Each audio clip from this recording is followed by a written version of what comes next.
អាយ័នសម័យនិស័យជួបភ័ក្រអូចិត្តជុំពាក់ធ្លាក់ជ្រួងស្នេហាកុំរៀងច្រកដូងផ្សងគូវាសនាជីដែនសីមាប្រាថ្នាធ្នមបីសំដីពីរស់នាងឈ្មោះបូផារំទុំចង្រិយារៀមរាបែតីមានគ្រូបង្រៀនមានចិត្តភក្តីបង្រៀងសាក្សីប្រណីមេត្តានាងស្រុកនេះឆ្ងាយដីកំណាចៃដន្យឆោមឆាតកបដួងនេត្រាកណ្ដូបបំពងស្រួយឆ្ងាញ់ពិសាជួយទិញជីវ៉ាព្រោះចង់ជួបស្រី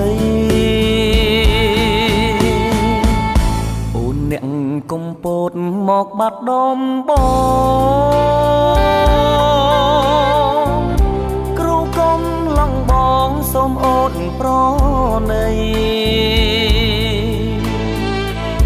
បេងដូងស្មោះស្ម័គ្រថ្វាយភ្លេងចងដៃបើព្រេងនិស័យថ្លៃកុំប្រកែក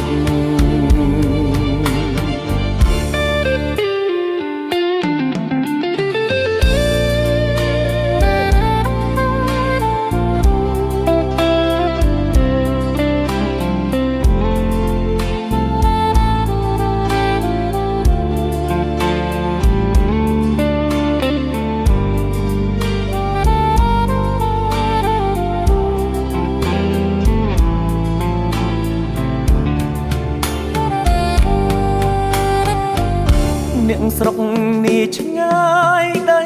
កំណាចៃដន្យឆោមឆាតកបដួងនេត្រាកណ្ដូបបំពងស្រួយឆ្ងាញ់ពិសាជួយទិញជីវ៉ាព្រោះចង់ជួបស្រីអ្នកកំពតមកបាត់ដំបង